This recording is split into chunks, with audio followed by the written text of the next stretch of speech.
You have somebody who sees what is going on with you. I can see in which state of the mind somebody maybe is. And because my state of mind is somewhere else and not caught in negativity, if there is a connection between you and me or whoever, it's good to have people, to have friends, to have family that can pull you out of the hole. One possibility. But these must be people who are not in the same state of the one that needs to come out. Sometimes you talk about people in a low frequency field and people in a higher frequency field. You need to be in a higher frequency to pull the lower one up. Other ways, you don't have somebody who is able to pull you, which means you maybe need to help yourself, which again has then to do with step by step. You need to build yourself up, and it's not going to be easy. It's just not going to be easy. When it comes to this negativity, either you find the right methods, merge together with your own effort to do something about it, which is the hard way, or you're lucky enough to have friends, a surrounding, a family who, at least for the beginning, can give you that additional support for you to keep moving. But the question is, same like with the habits of watching at the phone. Why are you negative at the moment? It's the consequence. Look at the past weeks, look at the past months, look at the past life. Who are your friends? What have you spent time in? What did you do? In Asia, sometimes there is something what we call cause and effect. Like apple seed leads to apple tree, orange seed leads to orange tree. It doesn't happen that you plant an apple seed and you get an orange tree. That doesn't happen. So that also means right now you are so negative. Right now you're caught in the trap. What is it that brought you in there? So what you're looking at right now is the effect is you're negative. What are the causes that brought this negativity? And that also again makes you already a little bit more wise, knowing where maybe to start the adjustment with the causes. Start removing step by step the causes that ultimately were leading to your depression, to your negativity, to your attitude that you have right now. The person you are right now is like the summary of the past actions. Who are you going to be in the future? Everything you do from this moment on. That's the future. I come to the conclusion, there's something you can do about your life, and there is something you have no influence on. And this is where there's no other way for me to have trust. As a fundamental basis of knowing the ultimate essence is a true essence, a good essence, which just tries to, you meet. And why do you meet? Because maybe there's a lesson to learn from each and every one. And what the one has, you maybe not yet. And so the exchange starts. And all with the one purpose, probably. To bring out the best version and best potential about what you can become. I think this is it. Because I think this is where the essence flows through. Your whole being. You do it with your heart, or better, you don't do it at all. You do it with your heart, chances are super high, it's fulfilling. Nothing to look for. You do it by thinking, you do it because of rational decision, without the heart being involved. It's okay to a certain extent, but you're going to reach the limit. Your life's going to be functional. It's not going to be fulfilling. The message, in a way, is whatever you do, it's good to integrate the heart, to integrate and ask what is the underlying feeling in your average day. Every human being can be your teacher. The ones that meet out there on the street, how can you tell? It's the one that triggers something inside of you. Because why can they trigger? What does it mean if a strange person you meet on the street triggers something inside of you? A strange person. It just means he has just more power about you at the moment than you yourself. So how can it be a stranger is doing it? That is the magic about finding out what is your lesson to learn. And this is like, okay, what can I take out from the situation when I am triggered? And this is happening continuously throughout the day. You just observe yourself.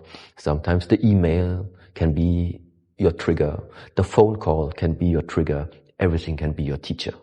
Especially the things that are triggering me and that do not consciously come from me, that catch my attention meanwhile. If my days are going too good, if I feel too good, sometimes I ask myself, maybe I got stuck. Maybe I just stopped growing. Because continuously growing, continuously developing yourself means there must be something in your week, in the months that you are facing, which is a new challenge to you. Because if you are comfortable with everything all the time, what does it mean? It means you are just repeating the past all the time. You are finding yourself inside the comfort zone. That's why it feels comfortable. Because you have witnessed it already too many times. It repeated too often. The pattern is inside already. Breaking out, hitting the limit. This is. When you asked about optimistic or pessimistic, actually I had in the mind already. Realistic, I wanted to say. But yeah, both of it. Realistically, optimistic. It is a nice one, yes. What now I regard as being my lifetime. Having this body. I don't know what comes afterwards. The only thing, at least for me, maybe you would say it's a belief. I would say I trust it. I just can't imagine it's zero. I can't imagine that from something right now, zero, finished, nothing anymore. Why in Asia we use these pictures, yeah? You look into the sky, you see there's the cloud. A few hours later, the cloud has disappeared. But why? Because the cloud just transformed its essence into rain. So the rain, it's raining. Then suddenly the rain is gone. Where is it? It's in the ground right now, being taken by the plants. The plants taking it again, afterwards bringing out the fruits. Would the fruit be there without the cloud in the first place? I don't think so. So there is something about, something appears, but therefore something else disappears. There's a transformation to it. And now to come back to the question, are humans ultimately good or ultimately bad? It depends on how far does the connection trace back, which made their coming into this world right now possible. If we, the both of us, would look into the mirror right now, just look at the shape of our face, and then compare it, let's say, to a picture of our grand ancestors, you would definitely see there is some similarities. Even so, I never met them in person. They were all dead already when I was alive, many generations back. So what it means for me is that there is something which I, in the moment I was born, had in the information of my body, probably DNA, I don't know how you call it, which traces back to many, many generations in the past. Did I have influence on how my nose looks, how my eyes look? No. I was placed into this earth based on many constellations that were determined already before I become conscious of it. But only having body doesn't make us human. Sometimes we say body and mind, body and soul, body and spirit. So the body we have. So where does the spirit, the soul and the mind, the essence of this come from? And there I also think it traces back dependent on what is collected inside your soul, inside your spirit, inside your essence. And this is then ultimately determining, are you good or are you bad? This is what I meant. So it's hard to say. Some people are maybe born with the essence of, let's say, good. And other people, they carry another essence, an evil spirit. I don't know. There should be nothing inside a human mind that is able to drive you if you don't consciously want it. Doesn't matter what it is. No matter what type of drive it is. No matter if it is an addiction, if it's your partner even. To be driven by something simply means life is not in your hands in that moment. But in order to be able to get the full potential out from you, it should be in your hands. That's the whole point about it. The whole point about why training, why disciplining, is in order to get the full power and potential into your own hands. You are the one who consciously actually wants to build your life. I don't want to outsource it. And therefore, I also don't want that my life is being driven by anything else except by my conscious decision. Therefore, is it a weakness when you are being driven by it? I would consider it like this. But why is it there in the first place? Well, maybe to exactly display to you where your limitation is right now. What are the areas for you with the highest possibility for breakthrough? I'm actually more or less just preparing to get more and more to the unknown.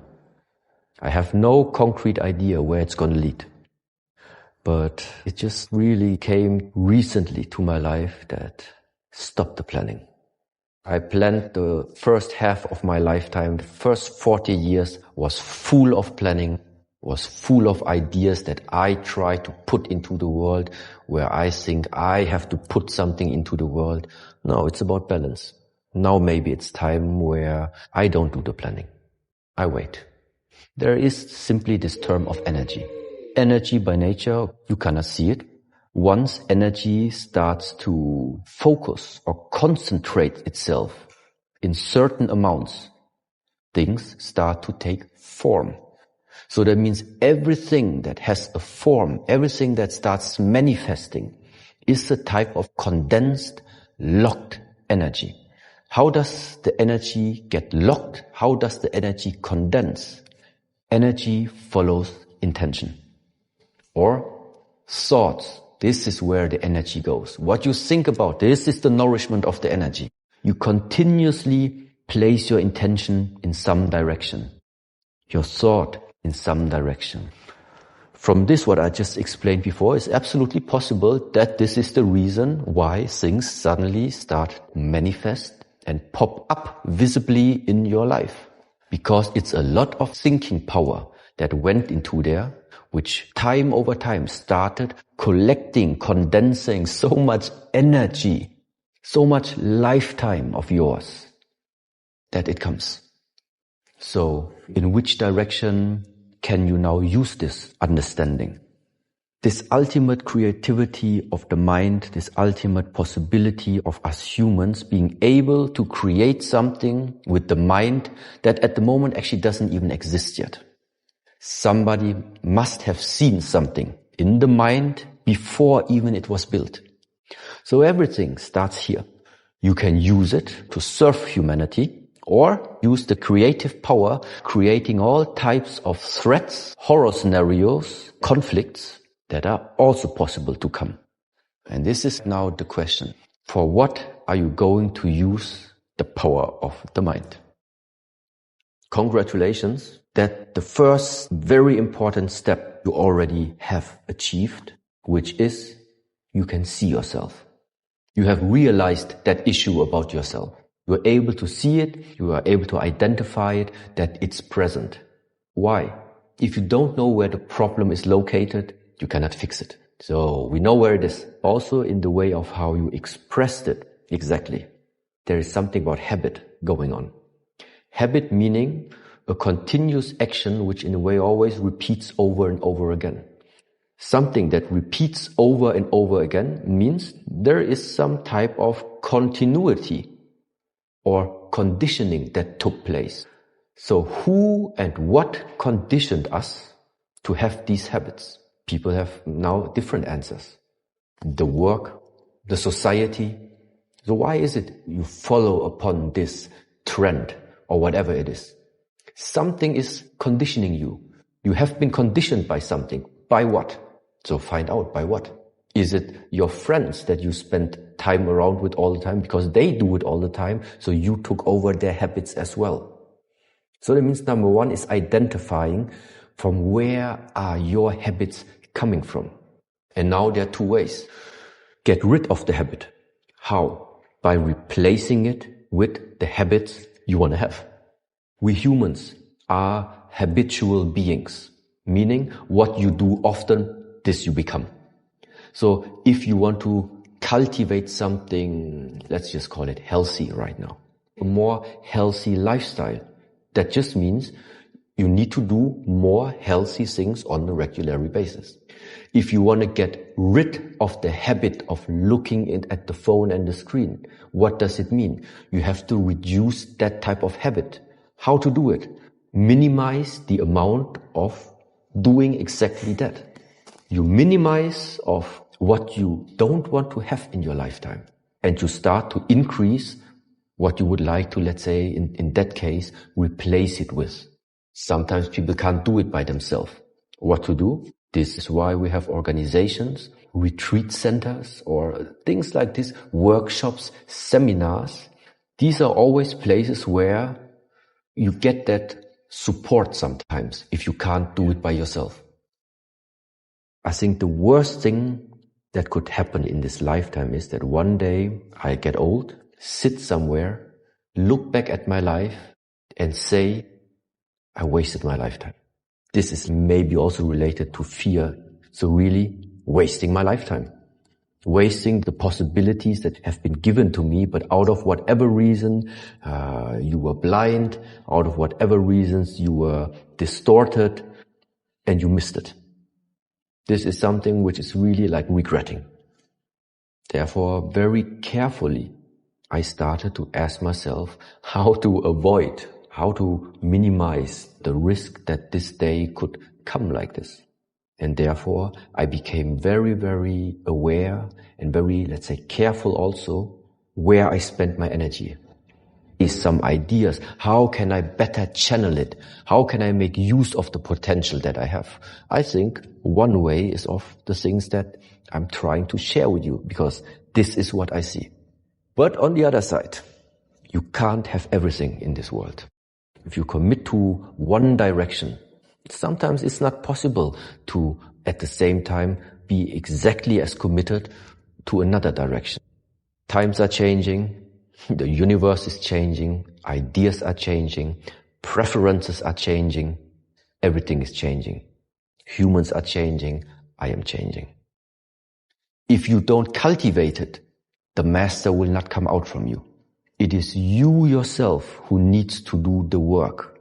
You do the work with the right methods, and that master will come out. You are going to be your own master. You don't need to live the life for anybody else.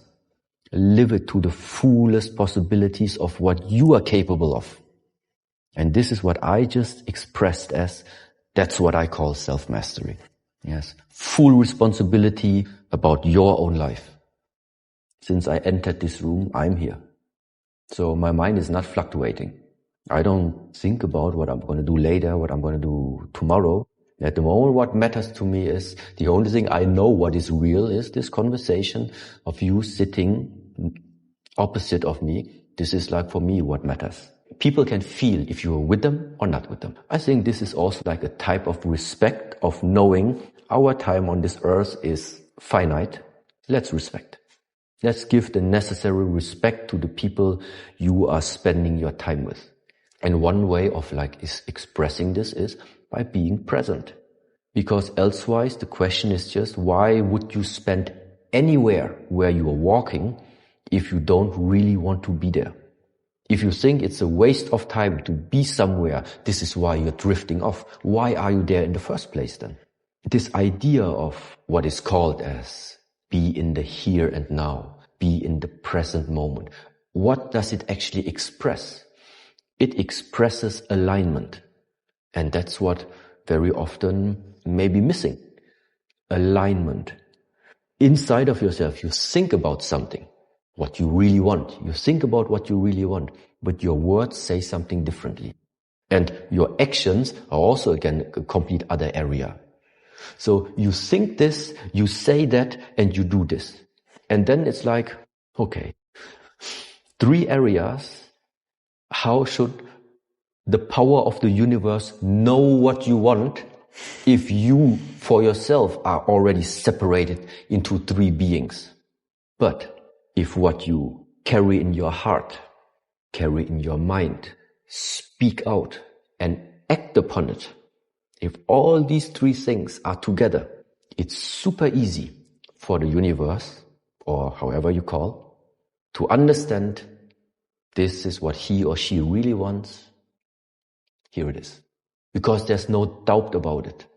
Because it's pure. Because it's direct. Because it's no disturbance, no interference. It's clear. And this is where I think like this power comes from.